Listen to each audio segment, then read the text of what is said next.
नमस्कार दोस्तों, स्वागत है आपका हमारे चैनल में, जहां हम लेकर आते हैं देश की सबसे दर्दनाक और रहस्यमयी क्राइम स्टोरीज। क्या आप जानते हैं, भारत में हर दिन 80,000 से ज्यादा क्राइम्स दर्ज होते हैं और इनमें से कुछ केसेस ऐसे होते हैं जो सुनकर रूह कांप जाती है। आज की कहानी है एक ऐसे क्राइम की जिसने पूरे शहर को हिलाकर रख दिया। एक ऐसा रहस्य जो सालों तक अनसुलझा रहा। मोहल्ले की उस पुरानी सिलाई की दुकान पर हमेशा भीड़ लगी रहती थी। रमेश कुमार, जिसे सब दर्जी रमेश कहते थे, अपनी चश्मे के पीछे से ग्राहकों को नापते हुए हमेशा एक अजीब सी मुस्कान बनाए रखता था।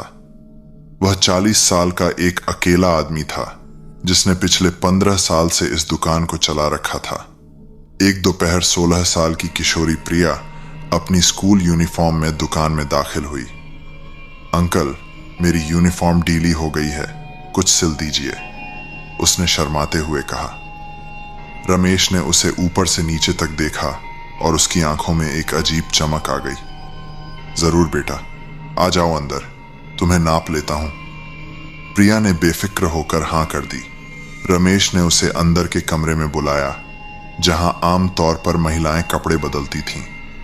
उसने मापने का टेप निकाला और प्रिया के कंधे का नाप लेना शुरू किया, लेकिन फिर उसका हाथ धीरे धीरे नीचे की ओर सरकने लगा। अंकल, ये क्या कर रहे हैं? प्रिया ने अचानक करवट लेते हुए कहा। कुछ नहीं बेटा, बस सही नाप ले रहा हूं, रमेश ने मासूमियत भरा अंदाज बनाते हुए कहा, लेकिन उसकी आंखों में वही अजीब चमक थी। प्रिया ने जल्दी से नाप पूरा करवाया और दुकान से बाहर निकल गई।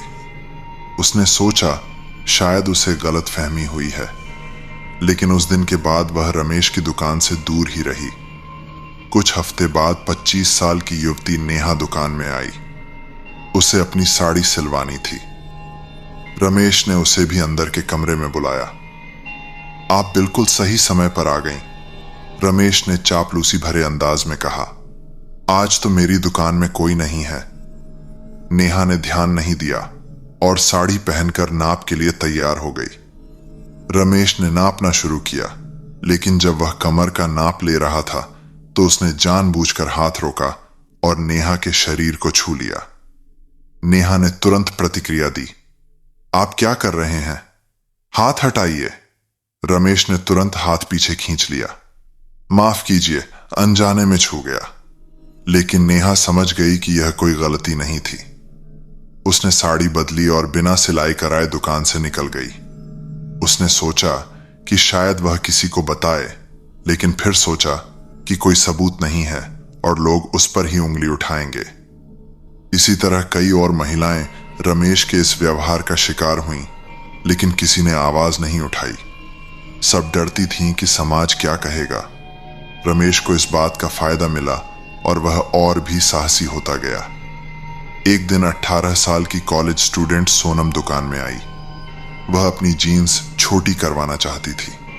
रमेश ने उसे देखते ही अपनी चाल चल दी। अंदर आ जाओ बेटा, यहां अच्छी रोशनी है, उसने कहा। सोनम अंदर गई। रमेश ने नापना शुरू किया।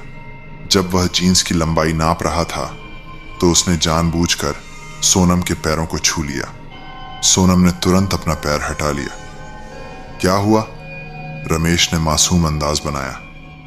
कुछ नहीं, जल्दी नाप लीजिए, सोनम ने कहा। लेकिन रमेश ने हार नहीं मानी। उसने कमर का नाप लेते समय फिर से गलत जगह हाथ लगा दिया। इस बार सोनम ने स्पष्ट कहा, अंकल, आप क्या कर रहे हैं? यह गलत है। रमेश ने गुस्से में आकर कहा, तुम्हें क्या लगता है मैं बूढ़ा हो गया हूं? मैं तो बस नाप रहा हूं, अगर सिलाई नहीं करवानी तो चली जाओ। सोनम ने बिना कुछ कहे दुकान से निकलने का फैसला किया, लेकिन जाते जाते उसने रमेश को चेतावनी दी, आप ऐसा करते रहे तो एक दिन पकड़े जाओगे। रमेश हंस दिया। जाओ, जाकर मां से कहना, कोई मानेगा नहीं तुम्हारी बात। सोनम वहां से चली गई, लेकिन उसने ठान लिया कि वह चुप नहीं बैठेगी। उसने अपनी दोस्तों से बात की तो पता चला कि कई और लड़कियों के साथ भी ऐसा ही हुआ था। उसी शाम सोनम ने अपनी बड़ी बहन को सब कुछ बताया। उसकी बहन प्रिया, जो 30 साल की थी और एक कंपनी में काम करती थी, ने फैसला किया कि अब बहुत हो चुका है, हमें इसके खिलाफ कुछ करना होगा। प्रिया ने कहा, लेकिन सीधे पुलिस के पास जाने से पहले हमें सबूत चाहिए। दोनों बहनों ने एक योजना बनाई। उन्होंने तय किया कि वह रमेश को उसी की भाषा में जवाब देंगी। अगले दिन प्रिया रमेश की दुकान पर पहुंची। उसने एक सूट सिलवाने का बहाना बनाया। रमेश ने उसे देखते ही अपनी आदत के अनुसार अंदर बुलाया। प्रिया ने अपने मोबाइल को रिकॉर्डिंग मोड में करके अपने पर्स में रख लिया। वह जानती थी कि आज रमेश का असली चेहरा सामने आएगा। रमेश ने नापना शुरू किया। जैसे ही उसने गलत तरीके से हाथ बढ़ाया, प्रिया ने ऊंची आवाज में कहा, क्या आप जानते हैं कि यह गलत है?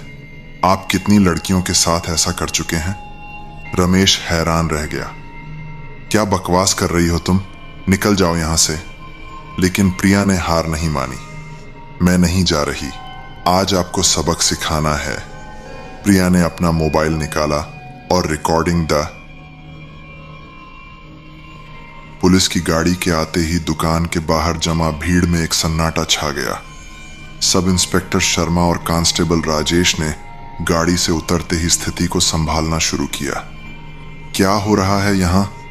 सब इंस्पेक्टर शर्मा ने सख्त आवाज में पूछा। प्रिया ने आगे बढ़कर पूरी घटना बताई और रिकॉर्डिंग दिखाई। सोनम और अन्य महिलाओं ने भी अपने अनुभव साझा किए।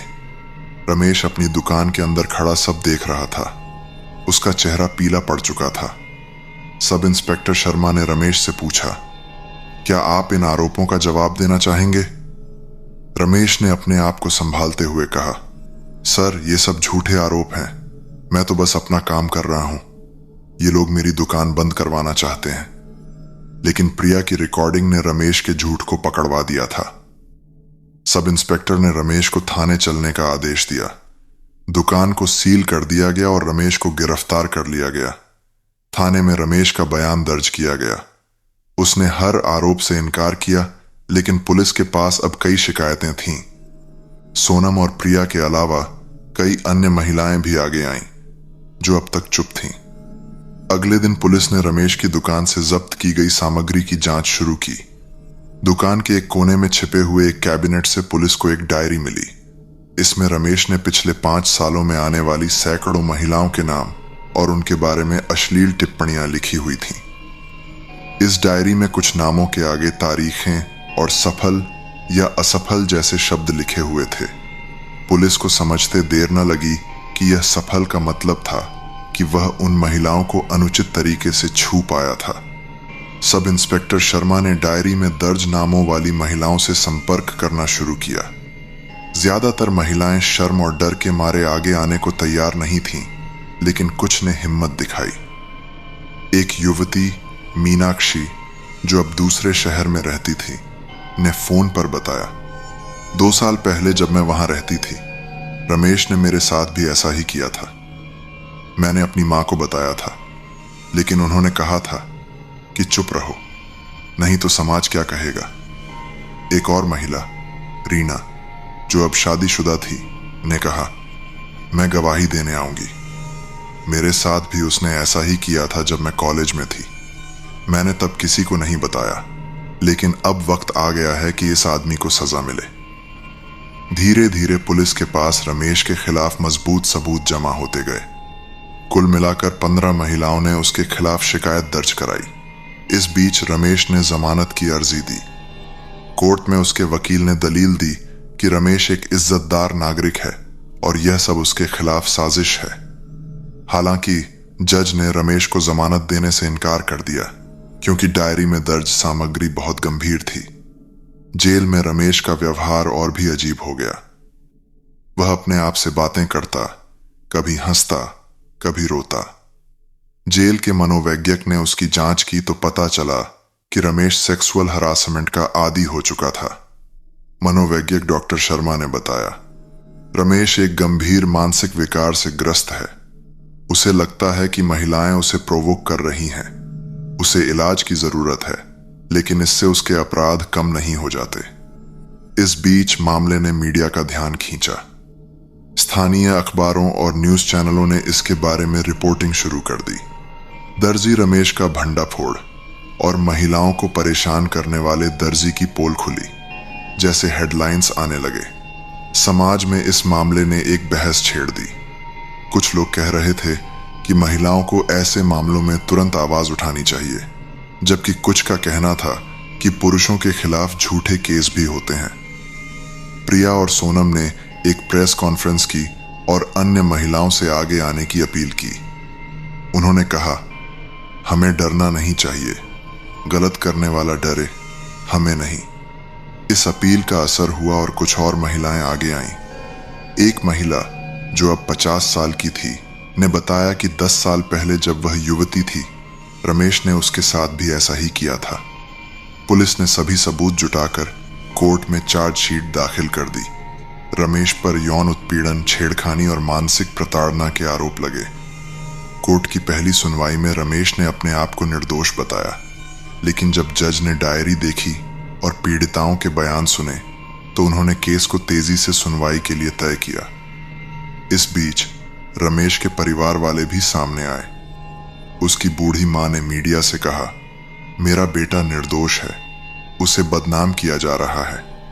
लेकिन जब पुलिस ने उन्हें डायरी दिखाई तो वह चुप हो गई।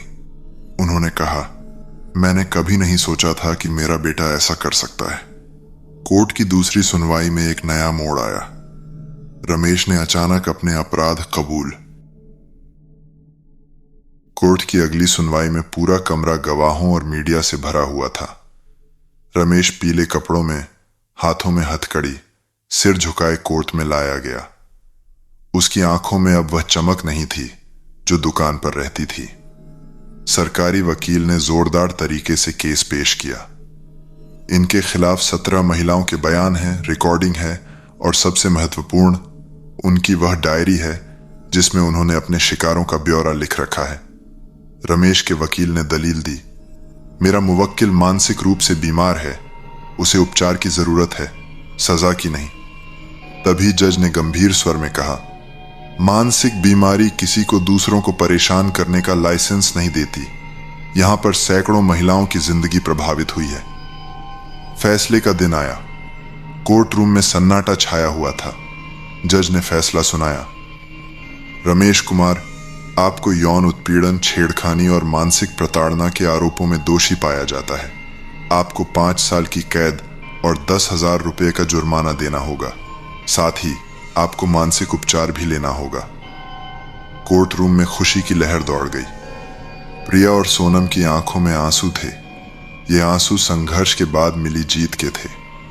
रमेश को जेल ले जाया गया। अब उसकी जिंदगी पूरी तरह बदल चुकी थी। जेल में उसके मानसिक उपचार शुरू हुए। डॉक्टरों ने बताया कि उसे कम से कम 2 साल का इलाज चाहिए। इस बीच प्रिया और सोनम के संगठन सशक्त महिला ने कई और महिलाओं को अपने साथ जोड़ा। उन्होंने एक हेल्पलाइन नंबर शुरू किया जहां महिलाएं एनोनिमसली शिकायत दर्ज करा सकती थीं। एक दिन प्रिया को एक फोन आया। फोन करने वाली एक युवती थी जिसने बताया कि उसके इलाके में एक दर्जी उसके साथ भी ऐसा ही व्यवहार कर रहा है। प्रिया ने तुरंत पुलिस को सूचना दी। इस बार पुलिस ने त्वरित कार्रवाई की। उन्होंने उस दर्जी की दुकान पर छापा मारा और वहां से भी एक ऐसी ही डायरी बरामद हुई। यह खबर सुनकर प्रिया को एहसास हुआ कि रमेश का मामला कोई अकेली घटना नहीं थी। यह एक सिस्टम की समस्या थी जिससे निपटने की जरूरत थी। सशक्त महिला संगठन ने सिलाई के काम से जुड़े लोगों के लिए एक वर्कशॉप आयोजित किया। इसमें उन्हें प्रोफेशनल एथिक्स और महिलाओं के साथ सही व्यवहार के बारे में बताया गया। धीरे धीरे यह आंदोलन बढ़ता गया। अब तक 50 से ज्यादा दर्जियों ने इस वर्कशॉप में भाग लिया और एक कोड ऑफ कंडक्ट पर हस्ताक्षर किए। 2 साल बाद की बात है। रमेश को जेल से प्रोविजनल रिलीज मिली, लेकिन उसे नियमित काउंसलिंग के लिए जाना होता था। उसकी मेंटल कंडीशन में सुधार हो रहा था। एक दिन रमेश प्रिया के ऑफिस पहुंचा। उसने कहा, मैं आपसे माफी मांगने आया हूं। मैंने जो किया वह गलत था। आपकी वजह से ही मुझे एहसास हुआ कि मैं कितना गलत रास्ते पर था। प्रिया ने उसे सहज भाव से जवाब दिया, माफी से ज्यादा जरूरी है कि आप दूसरों को भी सच्चाई बताएं। आपकी कहानी दूसरों के लिए सबक बन सकती है। रमेश ने हाँ कहा। उसने सशक्त महिला के वर्कशॉप्स में अपनी कहानी सुनाना शुरू किया। वह दूसरे दर्जियों को बताता कि कैसे एक गलत आदत ने उसकी जिंदगी बर्बाद कर दी। आज रमेश एक अलग इंसान बन चुका है। उसने एक नई दुकान खोली है जहां वह अपनी पत्नी के साथ काम करता है। उनकी दुकान पर एक बोर्ड लगा है, यहां महिलाओं का सम्मान किया जाता है। प्रिया और सोनम का संगठन अब पूरे राज्य में काम कर रहा है। उन्होंने 100 से ज्यादा वर्कशॉप्स आयोजित किए हैं और हजारों महिलाओं को सेल्फ डिफेंस सिखाई है। एक इंटरव्यू में प्रिया ने कहा, हमारी लड़ाई सिर्फ एक आदमी के खिलाफ नहीं थी, हमारी लड़ाई उस सोच के खिलाफ थी जो महिलाओं को कमजोर समझती है। आज हम साबित कर चुके हैं कि एकजुट होकर हम किसी भी गलत के खिलाफ आवाज उठा सकते हैं। यह कहानी हमें सिखाती है कि 1. गलत के खिलाफ आवाज उठाना हमारा कर्तव्य है। 2. एकजुटता में ताकत होती है। 3. मानसिक स्वास्थ्य के मुद्दों को गंभीरता से लेना चाहिए। 4. समाज में बदलाव लाना संभव है। समाप्त।